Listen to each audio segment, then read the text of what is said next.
presents by Rajiv Rocks। आप सुन रहे हैं सिंगर गोपाल कृष्णा टाइगर को।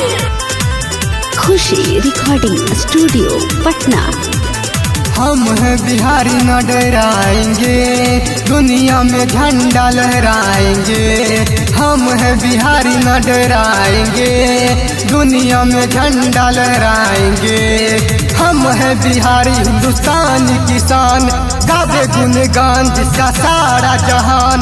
चलो हम सब मिलकर करे गुणगान, बोलो जय बिहार। चलो हम सब मिलकर करे गुणगान, बोलो जय बिहार। चलो हम सब मिलकर करे गुणगान, बोलो जय बिहार।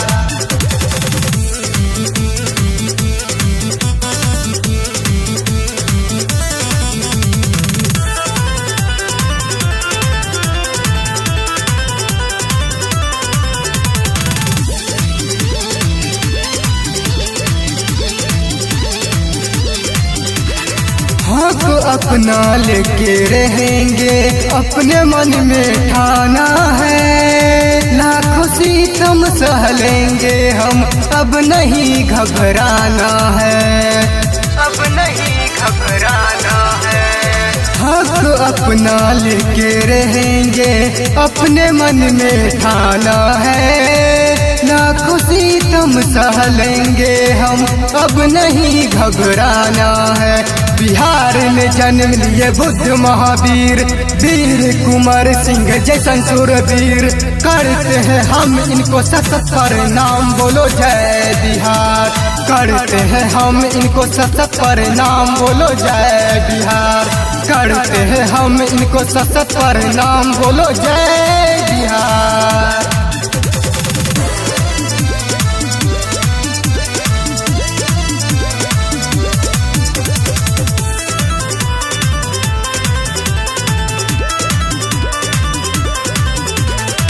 दुश्मन को छोड़ेंगे नहीं, सीना पर चढ़ जाएंगे। जितने जान गवाए वीर, बदला हम चुकाएंगे, बदला हम चुकाएंगे। दुश्मन को छोड़ेंगे नहीं, सीना पर चढ़ जाएंगे। जितने जान गवाए वीर, बदला हम चुकाएंगे। करने वालों में से है नहीं हम, हर दम दिखाएंगे अपना हो दम। मरने को है नहीं मुझे अब गम, बोलो जय बिहार। मरने को है नहीं मुझे अब गम, बोलो जय बिहार। मरने को है नहीं मुझे अब गम, बोलो जय बिहार।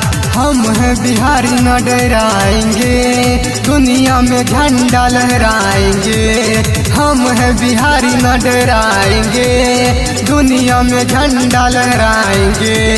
हम हैं बिहारी हिंदुस्तान की शान, गावे गुणगान जिसका सारा जहान। चलो हम सब मिलकर करे गुणगान, बोलो जय बिहार।